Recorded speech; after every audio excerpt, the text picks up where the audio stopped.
State and Revolution, an Overview by Red Star San Francisco. Before we dive into the explanation of State and Revolution, there are a few ways that we can create some context for understanding the work. First, we ask, why is it still influential and worth reading? And there are a few reasons, like that the Soviets successfully held a revolution, and this is the last piece written by Lenin before it actually kicked off. The role of the state is a constant question, so it's important to understand that question and know how to answer it. And lastly, we're still engaged in a struggle to free ourselves from the oppression of the bourgeoisie. It's also important to get into the headspace of Lenin at the time. What goals did he have in mind with writing this? And we think that he wanted to clarify what the Marxist view of the state is. He wanted to clarify, how do socialists relate to the state? He wanted to answer, what role should the state play in the revolution and beyond? He wanted to answer how we ensure that the proletariat retain power after the revolution. And he wanted to clarify that people like Kautsky were misinterpreting Marx and Engels. So when thinking about context, we should understand the time when this was written. It was written on the eve of the revolution in August of 1917. He didn't even get to finish writing it because the revolution had begun.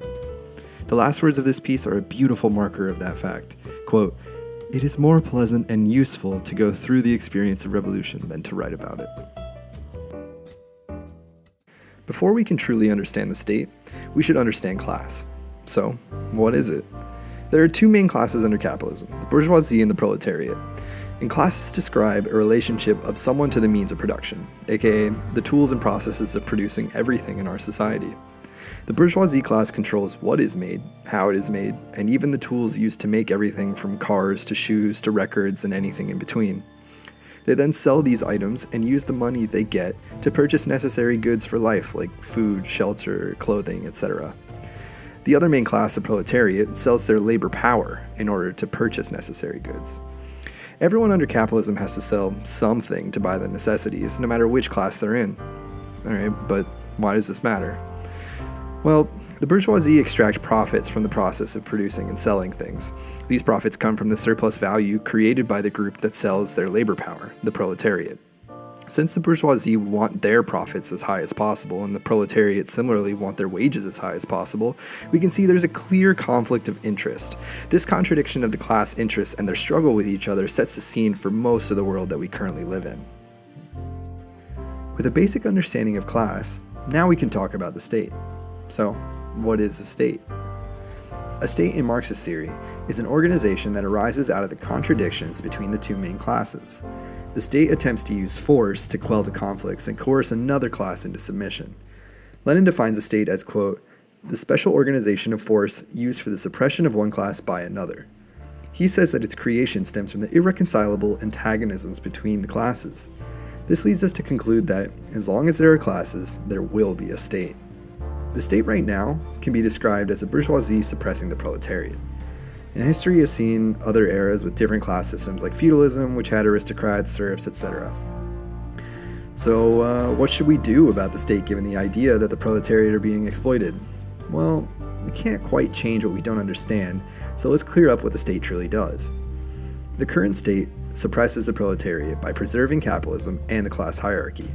This situation can be described as the dictatorship of the bourgeoisie, meaning that the bourgeoisie possesses political power and dictates what happens in nearly every aspect of our society. The current state does not have the ability, or the want really, to handle many of the issues in our society. For example, modern democratic republics are founded on the idea that each human has a set of rights, including the rights to own land and property.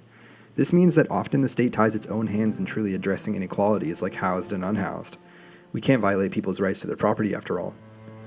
And clearly this current state is not good, but can it be saved? No. The current bourgeois state cannot simply be taken over by the proletariat.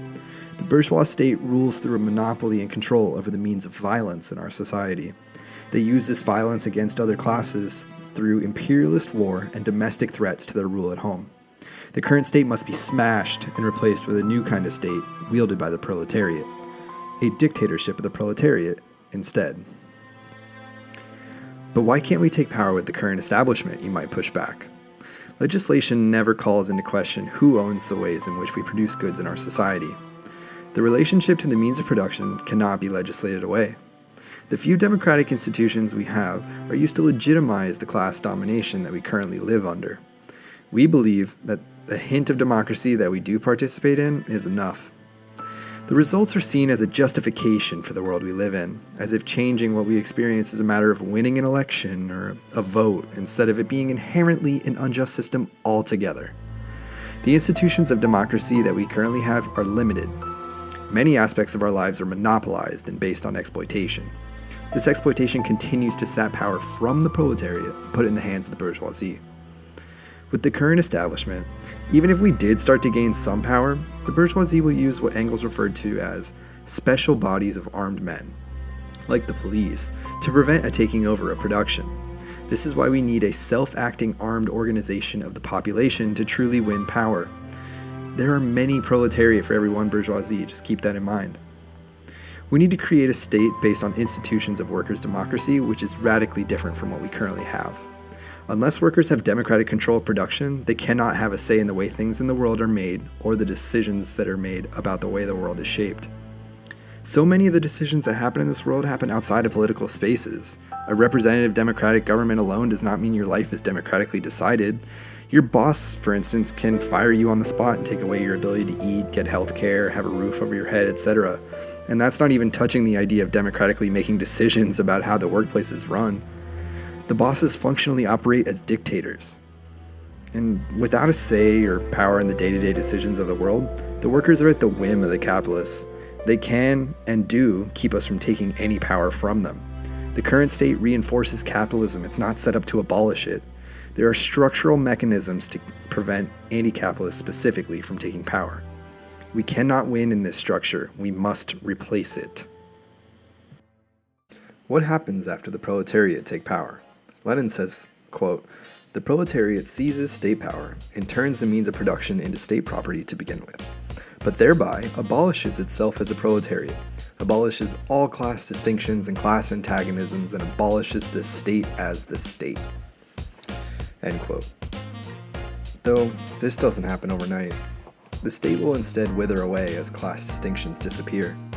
The end goal is the withering away, but in order to get there, we must take over and be ready to suppress the bourgeoisie's attempt to wrest power back into their hands. They will fight back until the class distinctions truly dissolve. Once the proletariat take over, we can do away with many of the redundancies of capitalism. I mean, think about how many companies currently are working on something like uploading images to the internet. This should be a solved problem, but capitalism prevents us from sharing the solution, and instead we redo this work over and over. Workers will have more freedom of time, choice, and efforts because no longer will we be forced to sell our labor power in exchange for money to buy the essentials of life. When we don't need to sell something to buy basic necessities, our opportunities open up. We can collectively and democratically create and share everything we need as a society. The length of time for the withering away of the state is unknown. The transitional phase is necessary, but unclear. What is clear is that the goal is a classless society where everyone's needs are met. Until the new society has fully formed, it is necessary for a state wielded by the proletariat to exist. This will ensure that progress is not undone. Capitalists in other countries will attempt to undo what we have done. Communism in one country is a threat to all other capitalist states. We've seen communist states undermined every step of the way from outside forces many times in history, and we should expect it to happen every time. The transitional phase is meant to weather that storm. More so than just protecting our state, we must help workers of the world unite and create their own dictatorship of the proletariat in their countries. We can and should help free all people from the clutches of capitalism.